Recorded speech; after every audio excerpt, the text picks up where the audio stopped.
মায়ের কাছ থেকে রান্না শেখা। আমার মা আমাকে সব কাজ শিখাইছে ছোটবেলা থেকে। তার জন্যই আমি রান্না করতে পারি আমার মার মতো করে। মায়ের কাছ থেকে রান্না শিখলে কাজ কখনো বিফলে যায় না। পরবর্তীতে তুমি কোথাও গিয়ে আটকাবে না, তুমি সব কাজই জানো। তুমি সবাইকে রান্না করে খাওয়াতে পারবা, সবার মন জয় করতে পারবা। তোমাদেরকে কিছু কথা বলি, মানুষের মুখের কথা আর মনের কথা এক না। কেউ সামনে সামনে ভালোবাসার অভিনয় করে, পিছনে আবার ঘৃণার গল্প বানায়। সময়ের সাথে সাথে মানুষ বদলায়, সম্পর্ক বদলায়, কিন্তু স্মৃতি আর আঘাত থেকে যা বুকের ভিতর।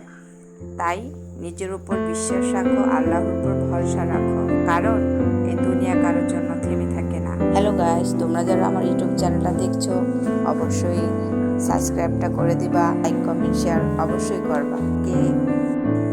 আর হ্যাঁ, মানুষের কাছ থেকে দূরে থাকাই ভালো। আর তোমাকে কখন ধোঁকা দিয়ে বোকা বানিয়ে চলে যাবে